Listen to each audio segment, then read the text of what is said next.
படத்தோட மிகப்பெரிய ஸ்ட்ரென்த் அப்படின்னா, அது வந்து ரைட்டிங் தான். எல்லா படத்துலயுமே வந்து இந்த ரைட்டிங் எவ்வளோ ஸ்ட்ராங்கா இருக்கோ, அந்த படத்தோட அவுட் அவ்வளோ ஸ்ட்ராங்கா இருக்கும் அப்படின்னு தான் நம்ம சொல்ல முடியும்.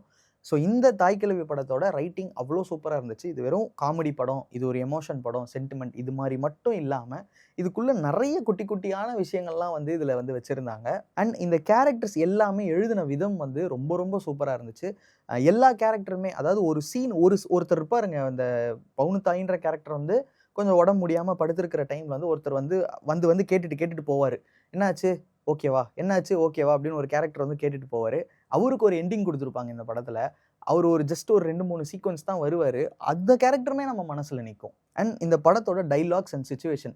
ரொம்ப நாளுக்கு அப்புறம் ஒரு காமெடி படம் பார்த்துட்டு வந்துட்டோம் அப்படின்னாலும், அதுல வர காமெடிஸ சொல்லி சொல்லி சிரிக்கிற மாரியான விஷயங்கள்லாம் வந்து அந்த காமெடி படத்துல இருக்கணும். அந்த மாரி ரொம்ப நாளுக்கு அப்புறம் இந்த படத்துல வந்து அவ்ளோ காமெடி சீக்வென்ஸ் இருந்துச்சு. அது எல்லாமே படம் பார்த்ததுக்கு அப்புறமும் நமக்கு அங்கங்க சில விஷயங்கள் வந்து நினைவுக்கு வந்துட்டு போகுது.